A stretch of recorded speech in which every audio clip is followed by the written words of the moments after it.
Vous avez probablement déjà entendu parler des événements qui ont suivi la légende urbaine de la main léchée. Et si c'est pas le cas, laissez-moi vous raconter ces événements horribles dans ce nouvel épisode de Thread Paranormal. Aujourd'hui, mesdames et messieurs, j'ai décidé de vous raconter un des threads les plus intrigants et les plus horribles de Twitter qui buzz actuellement. Parce que oui, non seulement ce thread est réputé pour être une putain de légende urbaine, donc on n'est pas juste sur un petit thread d'un mec qui fait un témoignage, non, on est vraiment sur une légende urbaine qui perdure depuis des années et des années, sauf que malheureusement ces derniers temps elle a fait surface, hein, de manière violente, de manière très violente, on n'est pas sur un petit truc chill. Bref, évidemment 10 000 likes, nouvel épisode, et tu m'ajoutes sur Snapchat et Instagram, le petit rituel, comme ça tu fais bang bang bang. Tu fais comment? Répète après moi, bang bang bang. On a pris le sud, on a choqué tous les gens, on arrive dans le sud, bang bang bang. Pardon, cliquez ça, je suis désolé, je vais pas... C'est un peu une insulte, hein, ce que je viens de faire, de vraiment chanter ta musique comme ça. Pardon, déstress, cool down. On commence, right now. Je vais me baser pour vous raconter ces événements directement d'un thread qui nous vient de Anna Shay. Anna Shay qui est une jeune femme, voilà, actuellement, qui travaille, bref. Une femme responsable. Bonne nuit. Allô? What the fuck, je t'en écris. Oui, je flippe tout seul actuellement après 3 secondes de vidéo, bref, on peut en parler, hein, directement. Tout commence lorsque Anna Shay nous envoie ceci. Un soir d'été, les parents d'un petit garçon du nom de Nicolas décidèrent de se faire un petit resto en amoureux. Ils laissèrent donc le petit garçon seul à la maison, avec pour seule compagnie son chien bien aimé. Nicolas, donc le petit garçon, et son compagnon, le chien, s'aimaient beaucoup et se soudaient mutuellement. Relation classique entre un petit garçon et un chien, c'est toujours le fun, c'est toujours le plaisir, bref, tu connais les bails, hein, voilà, on est en mode... Oh, c'est Dolomie. Oh, c'est Bosley. C'est le petit... Oh, c'est mort, là. Oui, pardon. J'ai peut-être laissé des indices sur la suite du...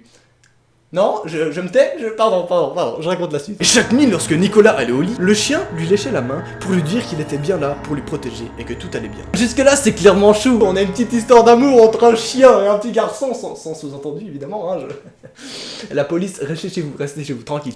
Déstress, oh, cool down. Cette nuit-là, il était allé au lit et le chien lui a léché la main comme il avait coutume de le faire depuis leur rencontre. Mais cette nuit, ce fut différent. Il s'était réveillé au milieu de la nuit car il lui semblait avoir entendu son chien cuiner. Évidemment, réaction totalement naturelle, le petit garçon descend la main pour voir si son chien est toujours là en train de dormir à côté de lui. Bref, classique, évidemment, son chien lui lèche la main.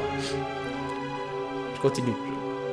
T'inquiète, je sais, c'est creepy, c'est très creepy. Il se dit donc qu'il avait peut-être eu froid et il se rendort. En revanche, ça commence à se corser lorsque son chien commence à couiner une 3e fois. Il recommença et le chien cessa ses couinements. Puis, il lécha la main de son ami. Nicolas resta éveillé un moment et n'entendit plus les couinements de son chien. Donc, il se rendormit pour la 2e fois. Aïe. Oui, désolé, je peux pas m'empêcher de stresser finalement intensément, hein. Cool down, Noah, cool. Il t'arrivera pas ça ce soir, t'inquiète. Tout va bien se passer ce soir, Noah. Tu vas dormir tranquillement, là, tu vas terminer de tourner cette vidéo et tu vas faire un petit dodo tranquille, hein. Hein? Oui, tu vas dormir, Au petit matin, il se réveille et sortit la main du lit. Mais aucune léchouille ne vient. Il se dit donc que le chien s'était déjà réveillé et qu'il était devant sa chambre. Normal. Il sortit donc très doucement du lit et entendit un robinet couler. Plic. Petite goutte d'eau, doucement, très doucement. Il alla à la cuisine et ferma à fond les robinets du lavabo. Mais il ne fuyait pas. Comment ça, le robinet ne fuyait pas? C'était pas le robinet qui était ouvert. Spécial, c'est pas le robinet qui coulait même. J'ai pas envie de lire la suite. Je propose qu'on fasse un petit dilemme. À chaque fois que tu flippes, tu actives la cloche à ma chaîne YouTube, d'accord? Tu arrives comme ça et tu fais POP! Tu actives la cloche et les notifications. Comme ça, tu reçois instantanément les... Non mais c'est une manière finalement d'évacuer, tu vois. Pour toi, tu cliques comme ça sur la cloche et tu actives les notifications. Tu déstresses finalement avec ça. Et si tu es encore plus énervé, tu peux bombarder de pouces bleus. Comme ça, tu exprimes ton flippage comme ça en cliquant sur le bouton pouce bleu et la petite cloche aussi. Est-ce que je suis le pire des youtubeurs? Oui, non mais clairement, on peut se le dire directement. Nicolas partit donc à la salle de bain pour prendre une douche et entendit le bruit des gouttes.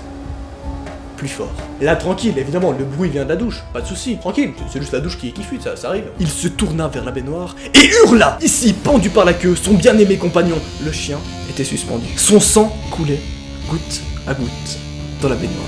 Nicolas crie et commence à pleurer. Il s'essuie les yeux et se retourne vers le miroir. Sauf que dans le miroir, il remarqua quelque chose d'assez étrange. Il y avait quelque chose d'écrit contre le mur avec le sang du chien. Et au bout, certaines lettres dégoulinaient un peu. C'était écrit « Les humains aussi peuvent lécher ». What the fuck is fucking going on? C'est-à-dire que ce soir, je vais réellement dormir comme ça. Je ne bougerai plus, je serai en mode...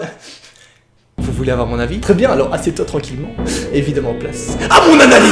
Déjà, première chose très importante, je vais pas dormir cette nuit, non mais je te le dis cash, autant des fois je peux dormir tranquillement et laisser ma main, tu vois, qui sort du lit, autant là ma main va vraiment rester à l'intérieur, hein. En revanche, est-ce que je pense que cette histoire est réelle ou pas? Peut-être qu'il y a une base qui est réelle, je ne sais pas, peut-être un jour un chien est mort dans une salle de bain, ça peut arriver. En revanche, le reste, je pense que c'est beaucoup romancé, et c'est évidemment, comme indiqué au début du thread, un creepypasta qui peut être évidemment basé sur des faits réels, mais de base, c'est probablement une histoire racontée, mais il y a quand même des faits réels derrière, c'est possible, Pardon? J'aurais dû me taire, D'accord. Mais si je devais expliquer les choses de manière rationnelle, je partirais peut-être sur un petit psychopathe vraiment pas ouf, le psychopathe, hein. On n'est pas sur un psychopathe cool, vraiment le mec est pas fun. Surtout tu m'ajoutes sur Snapchat et Instagram si tu kiffes ce genre d'histoire, tu vas également te faire plaisir sur ces deux petits réseaux, surtout Instagram, un petit live et tout, oui, oui, hein. J'ai pas d'argument, mais fais-le s'il te plaît, non mais, wow, tu commences pas à me péter les couilles, Michel. 10 000 likes, nouvel épisode, évidemment, si tu te fais chier ou t'as pas envie de dormir, parce que je peux comprendre, hein, évidemment que tu n'as pas envie de dormir tout de suite, tu peux tout à fait regarder notre épisode qui va popper sur ton écran dans 3, 2, 1. Allez, salut!